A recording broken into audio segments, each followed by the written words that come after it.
والتفت الساق بالساق إلى ربك يومئذ المساق. Masih di halaman 58. Qala Syekhuna Muhammad ibn Hizam al-Fadli hafizahullahu taala, tulul haudi wa arduh, panjang dan lebar dari telaga tersebut. Ikhtalafatir riwayatu fi tulihi wa ardih. Riwayat-riwayat itu berselisih atau bermacam-macam, berbeda-beda dalam masalah panjang dan lebar dari telaga tadi. Fafi ba'di riwayat masiratu syahr, maka di sebagian riwayat adalah perjalanan 1 bulan. Wa fi ba'dihha ma baina Ailata wal Juhfah, di sebagian riwayat adalah seperti jarak antara Ailah dan Juhfah. Ailah telah kita sebutkan, dia adalah apa di Syam, sementara Juhfah ma'ruf, dia adalah apa di agak dekat dengan Madinah. Wa fi ba'dihha ma baina Son'a wal Madinah, di sebagian riwayat jaraknya adalah seperti antara Son'a dan Madinah. Wa fi ba'dihha ma baina Umman ila Ailah, di sebagiannya lagi yaitu jarak antara Oman dengan Ailah. Wa fi ba'dihha ma baina Ailata ila Aden, sebagian riwayat mengatakan jaraknya adalah seperti antara Ailah sampai ke Aden. Wa fi ba'dihha ma bainal Madinati ila Umman.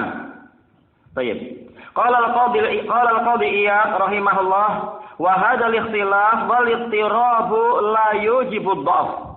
Perselisihan dan kegoncangan lafaz-lafaz tadi itu tidak mengharuskan lemahnya hadis. Karena apa? Tidak saling bertentangan, mungkin untuk dijamak. Li'annahu min ikhtilafit taqdiri wat tahdid la min ikhtilafir riwayah.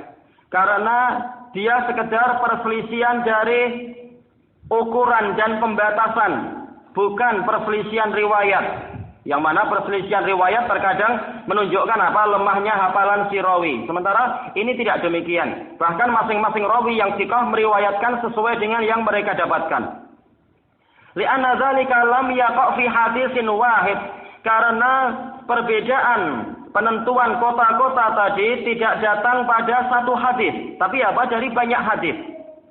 Fayu'addu tiraban, tidak datang dari satu hadis yang nanti akan dinilai sebagai suatu kegoncangan, rawinya lupa. Tapi apa? Ini rawinya lain-lain semua.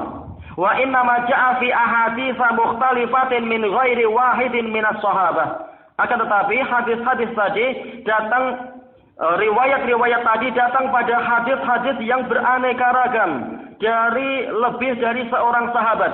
Wa qad sami'uhu fi mawatina muta'addidah, dan mereka telah mendengar itu di tempat yang beraneka ragam, yaitu bukan hanya di satu majelis. Mereka mendengar dari Rasulullah SAW. Ya, sebagaimana telah sahih diriwayatkan oleh Imam Muslim dari Abi Barzah al-Aslami, ketika beliau dipanggil oleh Ubaidullah bin Ziyad yang ma'ruf sebagai apa itu? Amir yang sangat keras dan kaku itu, yang dia mengingkari masalah telaga Rasulullah SAW. Dengan dialog yang panjang, kemudian dia bertanya, apakah memang engkau mendengar Rasulullah SAW menyebutkan masalah telaga? Maka Abu Barzah, karena sudah terlanjur marah, karena awal-awal dialognya itu dia mengejek sahabat, maka beliau pun marah kepada apa? Ubaidullah bin Ziyad. Maka beliau mengatakan, saya mendengar dari Rasulullah SAW tentang telaga bukan hanya sekali, bukan hanya 2 kali, bukan hanya 3 kali, sampai apa? Menyebutkan 7 kali. Jadi memang Rasulullah menceritakan masalah telaga bukan hanya dalam satu majelis. Qala wa kana Nabiyyu sallallahu alaihi wasallam yumassilu likulli qaumin al-haudha bihasabi ma ya'lamul mutakallim. Dan dulu Nabi SAW sering membuat permisalan, membuat contoh atau permisalan untuk setiap kaum tentang telaga tadi itu sesuai dengan apa yang diketahui oleh al-mutakallim yang berbicara, wa yafhamus sa'il, dan yang dipahami oleh orang yang bertanya. Karena boleh jadi sebagian orang tidak tahu Oman itu di mana, maka nggak ada faedah atau kurang faedahnya kalau diceritakan masalah Oman. Tapi ternyata dia orang Yaman, oh dia tahu masalah Aden. Nah, jaraknya seperti antara Aden dan Madinah misalkan, atau Aden dengan Ailah dan seterusnya. Qala Nawawi rahimahullah, laisa fi dzikril masafatil qalilah ma yadfa'ul masafatal katsirah. Tidak ada di dalam penyebutan jarak yang pendek itu sesuatu yang harus menolak jarak yang panjang. Karena apa? Jelas antar kota ini tidak yaitu tidak betul-betul sama persis jaraknya. Ada suatu perbedaan-perbedaan yang tidak saling mendustakan. Fal aksar sabitun fil hadis sahih. Maka jarak yang lebih panjang itu pun telah pasti di dalam hadis yang sahih. Berarti apa? Kembalinya kepada kembali kepada waktu perjalanan. Perjalanan sebulan kadang lain orang lain, kadang lain kendaraan pun lain. Wa qala ba'dhum wa ikhtarahul hafidz. Sebagian ulama mengatakan, dan ini pendapat yang dipilih oleh Al-Hafidz Ibnu Hajar, sababul ikhtilaf mulahadatu sur'atis sayr wa adamiha. Sebab perselisihan jarak tadi, penggambaran jarak tadi adalah karena Rasulullah SAW memperhatikan kecepatan perjalanan, yaitu cepat atau lambatnya perjalanan. Faqad uhida fin nasi ma yaqta'u masafata asyarati ayyam fi salasati ayyam. Karena telah diketahui Fakat uhida, telah diketahui di tengah-tengah manusia, ada orang yang mampu untuk menempuh perjalanan 10 hari cukup 3 hari saja. Wa aksa atau sebaliknya, perjalanan yang harusnya 3 hari karena dia letih atau sakit atau lemah, ternyata dia harus menempuh perjalanan 10 hari. Apa? Karena kendaraannya yang kualitasnya tidak bagus. Wa aksara min dalika wa aqal, atau lebih banyak dari itu atau lebih sedikit dari itu. Baik. Tidak menjadi permasalahan. Kita lanjutkan. Qala Syekhul Islam rahimahullah, wa kada siratu yumaddu fawqa jahannama. Seringnya adalah apa? Jahannama, karena dia adalah apa? Karena dia adalah bukan dari asal Arab, maka dia adalah ajam. Alamiah ma'au jemah berarti apa? Dia mamnu' minas sharaf. Berarti apa? Kalau majrurnya adalah dengan fathah. Wa kada siratu yumaddu fawqa jahannama famusallamun najin wa akharu muhmalu. Demikian pula tentang sirat, yaitu apa? Saya beriman, saya mengakui adanya sirat, yang mana sirat itu dalam keadaan dia itu dibentangkan di atas neraka jahanam. Kemudian diperinci orang-orang yang berjalan di atasnya. Famusallamun najin, ada orang yang diselamatkan, musallam yaitu dibebaskan atau diselamatkan, najin sehingga dia selamat. Wa akharu muhmalu, ada yang lain yang ditelantarkan. Na'udzubillah. Ja'a fi sahihaini an Abi Sa'idin al-Khudri radhiyallahu anhu anna Nabiyya sallallahu alaihi wasallam qala. Datang di dalam sahihain dari Abu Sa'id al-Khudri radhiyallahu anhu bahwasanya Nabi sallallahu alaihi wasallam bersabda tentang kisah yang panjang di padang mahsyar itu, "Tsumma yudrabul jisru ala jahannam." Kemudian dibentangkanlah, bukan dipukul, tapi apa? Dibentangkanlah jisr yaitu jembatan di atas neraka jahanam. Wa tahullu syafa'ah, dan berlakulah syafaat. Ini kalau kita membaca tahulu, yaitu berlaku, turun. Tapi kalau tuhallu berarti apa? Yaitu dihalalkan syafaat, dan dua-duanya mungkin.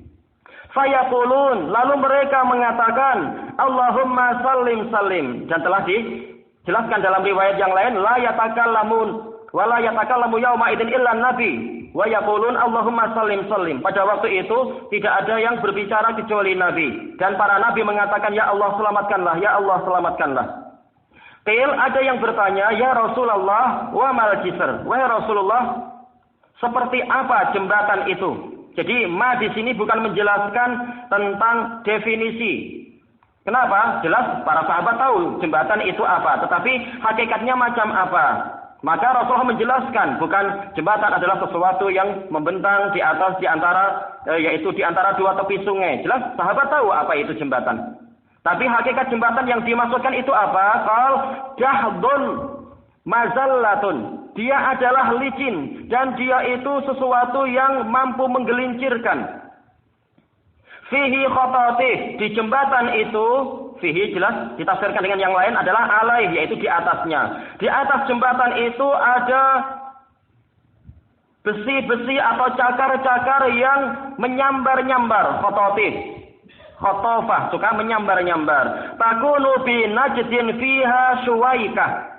Di wilayah Najd itu yang di sebelah timur Madinah, walaupun apa, yang setelahnya itu pun dikatakan apa? Najd. Tapi jelas tidak seperti bayangan orang-orang orang-orang Sufiyah ataupun yang lain-lain yang mengatakan oh ini adalah tempat fitnah Najd. Bukan Najd itu, tapi apa? Najd Irak seperti dalam riwayat yang lain. Di wilayah Najd itu ada tanaman yang dia itu memiliki duri kecil-kecil. Tayyib, yuqalu laha sa'dan. Tanaman ini dinamakan tanaman sa'dan. Tayyib, maka Rasulullah menggambarkan cakar-cakarnya itu semacam itu. Tetapi apa? Dalam riwayat yang lain wala ya'lamu qadra izamaha illallah. Qadra izamiha illallah. Tidak ada yang tahu kadar besarnya cakar tadi kecuali Allah. Fayamurul mu'minun katarfil ain. Maka kaum mukminin ada yang bergerak, yang melewati jembatan itu seperti kedipan mata. Sekedip langsung apa? Sampai. Sesuai dengan apa? Kadar cepatnya dia dalam menerima kebenaran. Wakal barat, ada yang seperti kilat. Tayyib. Wakarih, ada yang seperti angin. Angin sendiri bertingkat-tingkat. Wakatoir, ada yang seperti terbangnya burung. Burung sendiri bertingkat-tingkat. Maka seperti itulah cara manusia melewati sirat. Waka ajawidil khail, seperti kuda-kuda balap. Warrikab, dan seperti kendaraan-kendaraan yang lain. Kemudian apa yang terjadi? Fanajin musallam. Kemudian ada yang selamat, ada yang diserahkan, yaitu apa? Diserahkan ke surga, tidak ditangkap. Wa mahdusun mursal. Ada juga yang tercakar tapi kemudian dibebaskan. Tidak sampai apa? Masuk ditelan ke dalam neraka. Wa makdusun fi nari jahannam. Dalam riwayat yang lain mukardasun, yaitu apa? Tercakar kemudian jatuh bertumpuk-tumpuk di dalam neraka jahannam. Na'udzubillah. Wa hadza lafdhu Muslim. Ini adalah riwayat Imam Muslim. Wa jaa'a fi sahih Muslim an Hudzaifah wa Abi Hurairah radhiyallahu anhuma anna an-nabiyya sallallahu alaihi wasallam qala. Diriwayatkan oleh Muslim dari Abu Hurairah dan Hudzaifah radhiyallahu anhu bahwasanya Nabi sallallahu alaihi wasallam bersabda, "Fayamurru awwalukum kalbar." Maka yang pertama dari kalian akan melewatinya seperti kilat. Summa kamaririh, kemudian seperti lewatnya angin. Summa kamarit toir, kemudian seperti lewatnya burung. Wakasadir rijal, yang lain meriwayatkan rihal, dua-duanya mungkin. Dan seperti larinya lelaki yang syad, yaitu yang sangat kuat. Tajri bihim a'maluhum, ini rahasianya. Amalan mereka yang memperjalankan mereka. Jadi tidak perlu kita letih-letih menggunakan akal. Oh, kalau gitu di dunia ini saya akan berlatih untuk berlari dengan kuat, dan saya akan berlatih untuk lari di atas tali seperti orang-orang yang pandai-pandai untuk lari di atas tali itu. Bukan demikian, karena yang memperjalankan sekarang amalan kita, bukan kepandaian fisik ketika di dunia. Wa nabiyyukum qa'imun 'alas sirat. Dalam keadaan nabi kalian, alal khilaf, wawunya di sini boleh wawu haliyah, boleh adalah wawu istinafiyah. Dan atau dalam keadaan nabi kalian berdiri di atas sirat, yaqul, Rabbi salim salim, wahai Rabbku selamatkanlah, selamatkanlah. Dijelaskan oleh para pensyarah ini syafaat. Jangan sampai orang yang lewat itu terjerumus ke dalam neraka. Maka Nabi mendoakan umatnya yang lewat. Hatta ta'jiza a'malul ibad, sampai menjadi lemahlah amalan para hamba. Semula rombongan pertama cepat, kemudian makin lama makin lambat, akhirnya betul-betul sangat lambat. Kenapa? Sesuai dengan lemahnya amalan para hamba di dunia. Hatta yaji'ar rajulu fala yastati'u as-sayra illa zahfa. Sehingga datanglah, entah jaraknya berapa tahun atau berapa ratus tahun setelah itu baru ada yang lewat lagi. Datanglah seseorang, dia tidak mampu berjalan, tidak mampu lewat kecuali dalam keadaan merangkak. Nah, padahal dia merangkak di atas apa? Bukan merangkak di atas kasur yang empuk, tapi apa? Di atas sesuatu yang boleh jadi lebih tajam dari pedang. Nauzubillah. Qal wa fi hafatai sirat kalalibu mu'allaqatun ma'muratun. Sementara di kedua tepi sirat itu ada kalalib, jamak dari kalub, yaitu apa? Cakar-cakar yang melengkung. Ada sebagian menerjemahkan yaitu kalalib jamak dari apa? Kilap, anjing-anjing. Ini enggak tepat. Dan memang enggak ada kaitan. Apa kaitan anjing di atas sirat? Tapi apa? Cakar-cakar yang melengkung seperti riwayat yang lain. Yang tergantung, yang dia itu diperintahkan untuk apa? Bi akhzi man umirat bih, untuk mengambil orang yang mana cakar-cakar tadi memang diperintahkan untuk mengambil orang itu. Famakdushun najin, maka ada yang tercakar tapi dia tetap selamat, tidak sampai tergelincir. Kenapa? Akidahnya masih kokoh sehingga kakinya tetap kokoh walaupun apa? Tercakar-cakar. Wa makdusun finnar, ada yang dia terjerumus, yaitu apa? Terpelanting masuk ke dalam neraka. Dalam lafaz yang lain mukardasun, yaitu bertumpuk-tumpuk. Nauzubillah. Tumpuk-tumpuk di dalam neraka. Wa qad qala Allahu azza wa jalla fi kitabihil karim. Allah azza wa jalla telah berfirman dalam kitabnya yang mulia, wa in minkum illa wariduha kana ala rabbika hatman maqdiya. Dan tidak ada seorang pun dari kalian kecuali pasti akan mendatangi jahanam itu. Yang demikian itu adalah sesuatu yang menjadi kewajiban bagi Rabb-mu untuk ditunaikan, yaitu ini adalah janji Allah. Janji Allah untuk apa? Mewajibkan dirinya menjadikan semua yang ingin masuk surga harus melewati neraka. Sebagaimana di dunia, barang siapa ingin sukses, dia harus apa? Melewati jembatan ujian yang banyak.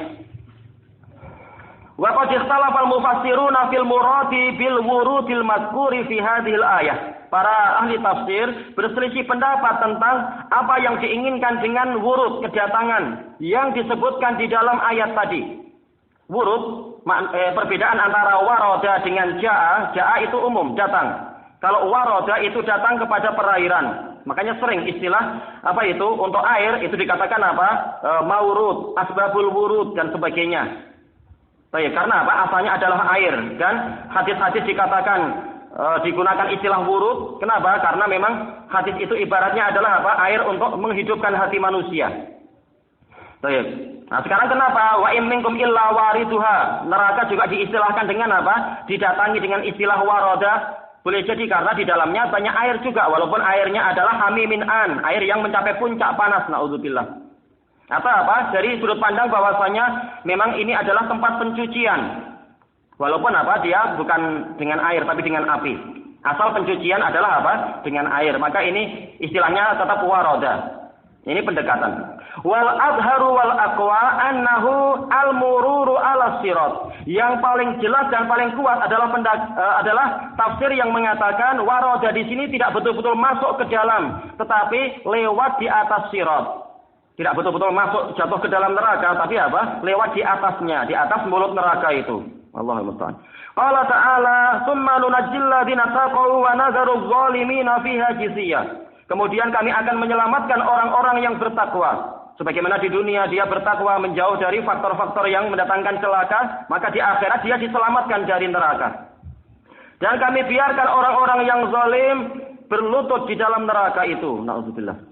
Wa fi sahih annahu sallallahu alaihi wasallam qala, dan dalam kitab sahih Rasulullah SAW bersabda, "Walladzi nafsi biyadihi la yalijun nar ahadun bai'a tahta syajarah." Demi zat yang jiwaku ada di tangannya, tidak akan masuk ke dalam neraka seorang pun yang membaiat di atas pohon tersebut. Qalat Hafsah mengatakan, "Qultu ya Rasulullah, alaysa Allahu yaqul?" Bukankah Allah itu berfirman, "Wa in minkum illa wariduha." Tidak ada seorang pun dari kalian kecuali pasti akan mendatangi neraka. Faqal, maka Rasul menjawab, "Alam tasma'i?" Qal, apakah engkau tidak mendengar Allah berfirman? Ini menunjukkan apa? Kalamullah memang apa? Boleh untuk didengar, bisa untuk didengar. Bukan apa? Kalam nafsani yang ada di dalam jiwa. Tsumma nunajjil ladzina taqaw wa nadharu adh-dhalimina fiha jiziyah. Kemudian kami menyelamatkan orang-orang yang bertakwa dan kami biarkan orang-orang yang zalim itu berlutut di dalam neraka tadi. Rawahu Muslim an Ummi Mubasyir radhiyallahu anhuma. Fa'asyara Rasulullah sallallahu alaihi wasallam ila anna wurudan nari la yastalzimu dukhulaha. Maka Rasulullah SAW mengisyaratkan bahwasanya kedatangan ke dalam neraka itu tidak mengharuskan untuk masuk ke dalam neraka. Wa anna najata minasyarr la yastalzimu husulah. Dan juga keselamatan dari keburukan itu tidak mengharuskan terjadinya keburukan tadi. Seperti apa misalkan, alhamdulillah hari ini saya selamat dari kecelakaan. Tidak mengharuskan sudah terjadi kecelakaan tapi kita tidak sampai luka dan seterusnya. Jadi istilah selamat itu umum. Mengalami tetapi masih apa? Tidak sampai luka-luka, tidak sampai celaka. Atau apa? Sama sekali tidak mengalami musibah pada hari ini. Istilahnya juga selamat. Bal yastalzimu in iqada sababih. Akan tetapi istilah selamat adalah apa? Mengharuskan terjadinya sebab. Sebab datangnya keselamatan tadi. Atau apa? Sebab adanya keburukan tapi dia dihindarkan dari akibatnya. Faman talabahu aduwuhu liyuhliku. Maka barang siapa dikejar oleh musuhnya untuk membinasakan dirinya, walam yatamakkanu minhu, tetapi musuh-musuhnya tadi itu tidak mampu untuk mencelakakan dirinya, yuqal najahullahu minhum. Dikatakan Allah telah menyelamatkan dia dari mereka. Tidak mengharuskan apa? Mereka telah menangkap dia, hampir dia disembelih, tahu-tahu ada pasukan penolong. Tidak harus demikian. Walihada qala ta'ala walamma jaa amruna najjayna huda. Oleh karena itulah Allah Ta'ala berfirman, manakala telah datang urusan kami, keputusan kepada kaum Ad, kami selamatkan Nabi Hud. Wa qala falamma jaa amruna najjayna salihah. Manakala telah datang urusan kami selamatkan Saleh. Urusan untuk apa? Membinasakan kaum Samud. Walamma jaa amruna najjayna Syu'aibah. Manakala telah datang urusan kami untuk menghancurkan orang-orang di mana itu? Orang-orang yang di Madian, kami selamatkan Syu'aib. Baik, yang pertama masalah Nabi Hud, yaitu apa? Kaum Ad, yaitu di wilayah mana itu? Di Yaman, di Mahrah. Yang kedua adalah Nabi Saleh, yaitu apa? Di negara Saleh, yaitu apa? Kaum Samud, yaitu Hijr. Hijr adalah dekat dengan Syam. Bahkan apa? Sudah masuk dalam Syam, tapi apa? Masih dekat-dekat dengan perbatasan Arab. Nah, yang ketiga adalah Madian. Madian masuk dalam Syam. Walam yakunil azabu asabahum. Siksaan tidak sampai menimpa para nabi tadi. Walakin asaba ghairahum. Tetapi siksaan itu menimpa yang selain mereka. Menimpa apa? Kaum-kaum yang durhaka tadi. Walaula ma khassahumullahu bihi min asbabin najah la asabahum ma asaba ulaik.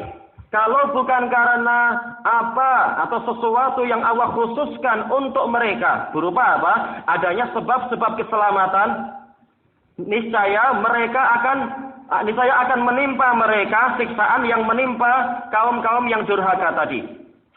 Wa kadzalika halul waridi finnar. Demikian pula keadaan orang yang datang ke dalam neraka itu.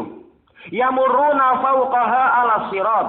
Mereka lewat di atas neraka tadi, di atas jembatan. Summa yunajjillahu alladzina taqau. Kemudian Allah menyelamatkan orang-orang yang bertakwa. Wa yadharuz zalimina fiha jizya. Kemudian Allah membiarkan orang-orang yang zalim berlutut di dalam neraka tadi. Faqad bayyana an-nabiyyu sallallahu alaihi wasallam fi hadits Jabir. Nabi sallallahu alaihi wasallam telah menjelaskan dalam hadis Jabir fi hadis Jabir fi sahih Muslim annal wuruja huwal mururu ala sirat. Bahwasanya yang dimaksudkan dengan wurud di sini, kedatangan di sini adalah lewat di atas jembatan itu. Haitsu qala, yang mana Rasulullah bersabda, la yadkhulun nara ahadun syahida badran wal hudaybiyah. Tidak akan masuk ke dalam neraka satu orang pun yang ikut di dalam perang Badar dan perjanjian Hudaybiyah, yaitu baiat Hudaybiyah. Baik. Wa fi sahih Muslim an Aisyah radhiyallahu anha sa'alatin Nabiy sallallahu alaihi wasallam aina yakunun nasu yauma tubaddalu al-ardu ghairal ardi was samawat. Di manakah orang-orang pada hari di mana bumi itu diganti dengan bumi yang lain, demikian pula langit diganti dengan langit yang lain. Padahal orang-orang yang mati baik dari kalangan manusia dan jin, mereka ada dalam perut bumi. Ketika bumi diganti, Allah letakkan di mana orang-orang tadi itu semua? Qal ala sirat, yaitu di atas jembatan. Hadisnya ada di Sahih Musnad. Ardus sirat, sekarang luasnya atau lebarnya sirat. Ja'a fi Muslim an Abi Sa'id al-Khudri radhiyallahu anhu qala balaghani anna al-jisra adaqu min asy-sya'rah wa ahaddu min as-sayf. Nauzubillah. Sampai berita kepada saya, kata sahabat Abu Sa'id al-Khudri, bahwasanya jembatan itu lebih halus atau lebih lembut daripada rambut dan lebih tajam daripada pedang. Dalam riwayat yang sahih yang lain, apa itu? Kahati Musa, seperti tajamnya pisau cukur. Nauzubillah. Gimana kita lewat di atas yang seperti itu? Fa ba'dhum yaqul, sebagian ulama mengatakan lahu hukmur rafa. Dia memiliki hukum marfu karena enggak mungkin Abu Sa'id buat-buat sendiri. Lakin nafin nafsi syai'un min dalik, tetapi dalam jiwa saya, kata Syekh Muhammad bin Hizam, ada sesuatu tentang masalah ini. Li'anna Abu Sa'id lam yajzim bih, karena Abu Sa'id tidak memastikan itu. Bal ahalahu ala ghairih. Bahkan beliau mengisyaratkan atau menisbatkan kepada yang lain. Wala yudra la'allahu akhadahu minal Israiliyat. Dan tidak diketahui, boleh jadi beliau mengambil dari Israiliyat. Tapi dijelaskan oleh para ulama yang lain, hukum asal dari sahabat adalah apa? Ma'munu al-khabar. Beritanya itu terpercaya. Karena Allah dan Rasulnya telah memberikan apa? Tazkiyah. Maka kalau tidak diketahui mereka mengambil dari Israiliyat, tidak boleh kita apa? Menuduh mereka itu mengambil dari Israiliyat atau mengkhawatirkan atau mencurigai. Asal sahabat adalah apa? Mendapatkan ilmunya adalah dari Rasulullah. Tidak berpindah dari asal kecuali kalau ada hujah yang jelas. Bahwasanya mereka ternyata memang ambil dari Israiliyat atau mereka mengambil dari sahabat yang lain atau mereka mengambil dari tabi'in. Mimbabi apa itu? Riwayatil akabir anil asghir. Riwayat orang besar dari orang kecil. Kalau tidak ada qarinah, maka asalnya sahabat adalah murid Rasulullah. Walakinna wasfas sirati bi annahu ahadu minas sayf. Akan tetapi penggambaran sirat bahwasanya dia itu lebih tajam daripada pedang, qaja'a inda Tabrani, telah datang diriwayatkan oleh Imam At-Tabrani an Ibnu Mas'udin radhiyallahu an, dari Ibnu Mas'ud, wa isnaduhu hasanun mauqufan. Sanadnya hasanun mauquf, walahu hukmur rafa, memiliki hukum marfu. Baik, gabungan dari dua sahabat ini hukumnya marfu, kata Syekh Yahya hafizahullah. Baik, apalagi kalau apa? Ibnu Mas'ud sendiri ma'ruf, beliau tidak mengambil dari Israiliyat, beliau sendirian saja cukup untuk apa? Hukumnya marfu. Kalau ini bukan bagian dari ijtihadiyah. Sementara apa? Masalah sirat, masalah hari kiamat ini masalah ghaib. Jelas para sahabat secara umum mengambilnya dari Rasulullah SAW. Baik, kita hutang budi banyak kepada apa?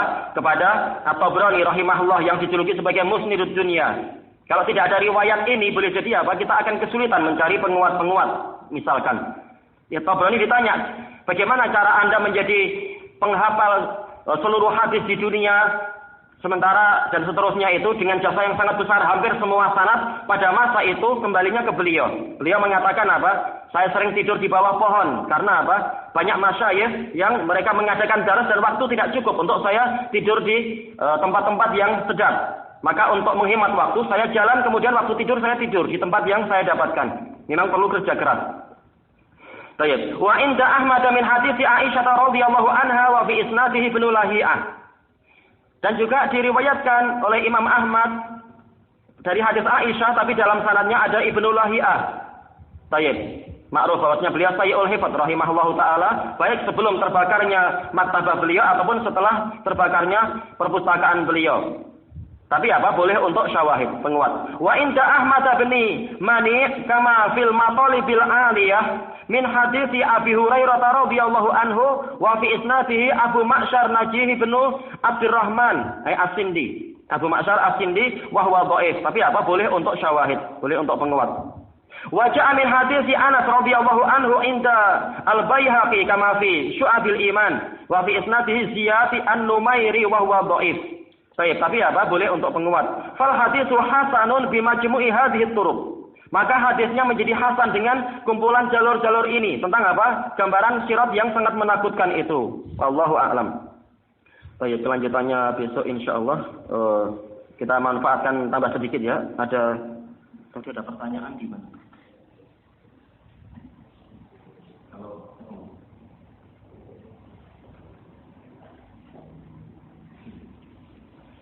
Bismillahirrahmanirrahim. Nasallallahu taufiq. Ada soal yang pertama. Saya sudah nador seorang akhwat dan diterima oleh calon mertua. Alhamdulillah nikmat. Sujud syukur. Dan sudah menentukan tanggal pernikahan. Alhamdulillah. Dan tiba-tiba pernikahan tersebut diundur dikarenakan banyak pertimbangan dari calon mertua. Saya ujian. Pertanyaannya yang pertama, apakah ada salahnya jarak nazar dengan akad nikah itu sampai 1 bulan, apalagi diundur 1 bulan setengah lagi? Baik, dari sekian banyak biografi para salaf dan kisah pernikahan mereka, ana belum tahu tentang masalah pembatasan dan sebagainya. Tapi apa? Tetapi ini kembalinya adalah kepada sabda Rasulullah sallallahu alaihi wasallam, la darara wa la dirar. Yaitu tidak boleh membahayakan atau merugikan diri sendiri dan tidak boleh membahayakan atau merugikan orang lain. Jadi apa? Jangan ditunda lama-lama dengan alasan enggak ada dalil secara pasti. Jaraknya berapa? Enggak apa saya tunda sampai Anda beruban. Jangan. Tapi apa? Penundaan itu boleh karena ada udzur-udzur syar'i, tapi jangan lama-lama. Kenapa? Dari satu sisi boleh jadi saudara kita ini dia insya Allah menikahnya adalah untuk apa? Untuk ibadah kepada Allah. Orang yang hendak beribadah, jangan apa? Hendaknya dibantu. Jangan apa? Jangan ditunda-tunda. Dan dari sisi yang lain boleh jadi dia menikah adalah untuk apa? Menjaga diri dan agamanya serta kehormatan. Kalau ditunda-tunda boleh jadi apa? Nanti akan timbul doror, nanti akan timbul mafsadah dan seterusnya. Jadi penundaan itu kalau memang diterima oleh syariat secara alasannya, maka itu boleh tapi jangan terlalu lama. Dari sisi yang lain, maka apa? Sebaiknya dibuka dialog yang banyak. Kita sebagai maksudnya pihak yang melamar tadi, sang ikhwah, sang tadi, hendaknya dia tanya, mungkin lewat telepon atau datang langsung, datang baik-baik, tanya kenapa ditunda, apakah mungkin karena dana tidak cukup atau barangkali faktor penghalang yang lain. Sebaiknya apa? Diusahakan untuk ada dialog yang terbuka. Jangan saling apa? Menyembunyikan rahasia ini dan itu. Baik. Apalagi apa? Dari satu sisi semuanya adalah saudara seiman, saling membantu, saling untuk ta'awun. Apa yang kurang diusahakan untuk dibantu. Apa yang sepertinya masih menimbulkan ganjalan hendaknya diselesaikan karena semuanya adalah saudara, bukan musuh. Dan dari sisi yang lain sebentar lagi akan menjadi apa? Menjadi ada hubungan musaharah, kekerabatan dengan sebab ikatan pernikahan. Ini adalah apa? Hendaknya saling membantu. Baik, maka diusahakan untuk dialog baik-baik. Kita tawarkan barangkali kalau memang dananya kurang nggak apa-apa, saya akan membantu sekian-sekian. Atau saya akan mencarikan bantuan yang lain atau pinjaman dan seterusnya. Atau barangkali kesulitannya adalah insya Allah calon mertuanya siap, tetapi apa? Terkadang dipersulit oleh sanak kerabat yang lain yang belum paham, yang belum salafi atau apa dan seterusnya. Maka lihat kira-kira permasalahannya apa. Kalau ada udzur syar'i maka hendaknya apa? Kita bersabar. Dan dari sisi yang lain kita perlu mengingat kembali, apakah sebelum kita ini nazar kepada akhwat tersebut kita sudah istikharah? Kemudian setelah kita nazar dan kita mengetahui bagaimana wajah dia dan kita sudah mendapatkan data tentang akhlak agama dia dan seterusnya. Kemudian apa? Apakah kita sudah istikharah? Kalau kita sudah istikharah dan kemudian Allah Ta'ala memberikan taufik kepada kita bahwasanya ini adalah pilihan, maka penundaan tadi anggap aja sebagai ujian. Jangan apa? Penundaan itu kita sikapi dengan negatif. Tapi apa? Anggap aja ujian. Ini pilihan yang telah Allah pilihkan untuk kita, maka apa? Sabar. Sabar untuk apa? Jangan bermudah-mudah untuk dilepas. Tapi cari kira-kira permasalahannya apa? Untuk apa? Dicari jalan keluarnya. Permasalahan bukan untuk dihindari, tapi untuk dihadapi sama-sama. Karena apa? Kita sama-sama keluarga. Baik. Yang penting apa? Jangan sampai membahayakan. Yang kedua, apakah boleh bagi saya membatalkan nikah tersebut? Masalah bolehnya boleh. Kenapa? Karena belum sampai apa? belum sampai akad dari masalah tadi, tanggal pernikahan. Selama belum akad, masalah membatalkannya itu boleh. Kalau sudah akad berarti apa? Polanya adalah pola talak dengan adab-adabnya dan syarat-syaratnya itu. Sementara ini disebutkan adalah apa? Dohirnya adalah sebelum akad, maka masalah bolehnya boleh. Tetapi apa? Kalau kita sudah istikharah dan ada dorongan kuat bahwasanya itu adalah calon yang baik dan keluarganya juga keluarga yang insya Allah baik sesuai dengan hati kita, maka apa? Jangan bermudah-mudah untuk membatalkan, walaupun masalah bolehnya adalah boleh. Tapi apa? Cari kira-kira faktornya apa? Salah seorang dai besar yang ada di Yaman, sahabat saya, dan beliau berdakwah di Taiz, beliau cerita dulu. Beliau sudah melamar berkali-kali, tetapi apa? Setiap kali sudah diterima, tahu-tahu hari-hari berikutnya calon mertuanya itu tiba-tiba menolak. Dan itu sering terjadi. Ketika diselidiki maka ketahuan ternyata apa? Ada orang-orang yang dengki. Sudah sepakat, tahu-tahu ada yang menggembosi, ada yang melemahkan semangat, ada yang memburuk-burukkan dan seterusnya. Maka kemudian apa? Beliau dinasihati oleh teman beliau, berarti apa? Enggak apa-apa, ini memang belum takdir untuk kita, sudah jangan kemudian kita kejar yang itu. Tapi coba nador lagi, cari yang sesuai lagi, nador tapi apa? Rahasia, tidak perlu diceritakan ke orang-orang. Cukup antara apa? Antara kita dengan keluarga tersebut. Tidak perlu disebarluaskan karena boleh jadi ada orang yang dengki yang selalu ingin merusak. Baik, maka kita lihat baik-baik apakah penundaan tadi dikarenakan masalah seperti ini atau sekedar masalah finansial, masalah dana yang tidak cukup atau kesulitan yang lain. Kita lihat kira-kira kesulitannya apa untuk kemudian dicari jalan keluarnya. Masalah boleh, tapi apa? Jangan bermudah-mudah untuk membatalkan. Soal disebutkan di sini dikarenakan waktu yang sangat lama. Ya, kalau waktunya terlalu lama dan sudah diadakan dialog tapi ternyata memang terjadi jalan buntu, pihak keluarga wanita juga tidak memberikan isyarat yang baik, tidak memberikan informasi yang cukup, sepertinya malah yaitu menimbulkan tanda tanya. Maka ini boleh jadi adalah isyarat dari Allah bahwasanya keluarga itu, kita nggak mengatakan keluarga yang jahat, tapi tidak cocok untuk kita. Seandainya cocok, mereka akan saling cerita satu sama lain. Baik. Kalau tidak cocok berarti apa? Tidak perlu dipaksakan, cari yang lain dan dilepaskan dengan cara yang baik dan tidak perlu bermusuhan. Masalah bolehnya boleh. Disebutkan di sini karena saya sudah tidak sabar. Baik, yang pertama adalah apa? Dijelaskan oleh Imam Ibnul Qayyim rahimahullahu taala dalam I'lamul Muwaqqi'in, as-sabru mansurun daimah. Kesabaran itu akan senantiasa tertolong, maka usahakan sabar. Baik, semakin kita bersabar dalam keadaan kita sudah di jalan yang betul, semakin kita akan ditolong. Hanya saja kalau memang namanya kesabaran tetap ada batasnya, jangan kita sabar sampai kita sendiri sudah tua renta, nggak usah macam itu.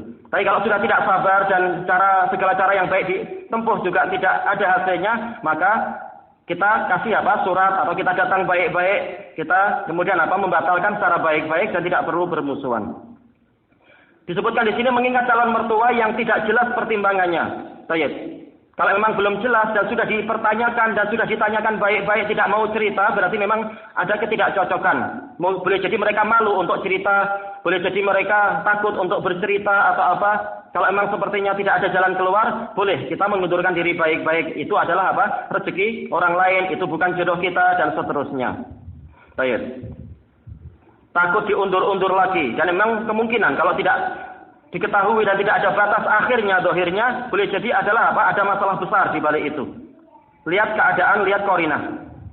Baik, kemudian yang ketiga kemudian mensyaratkan tidak boleh ta'addud. Nah, ini adalah menunjukkan lemahnya ilmu atau keimanan dari pihak yang mensyaratkan tidak boleh ta'addud. Padahal diriwayatkan oleh Bukhari dan Muslim dari Aisyah radhiyallahu anha, Rasulullah SAW bersabda di hadapan para sahabat, "Ma balu aqwamin yastarituna syurutan laifat fi kitabillah, kullu syaratin laifat fi kitabillah fahuwa batil wa in kana mi'ata syarat."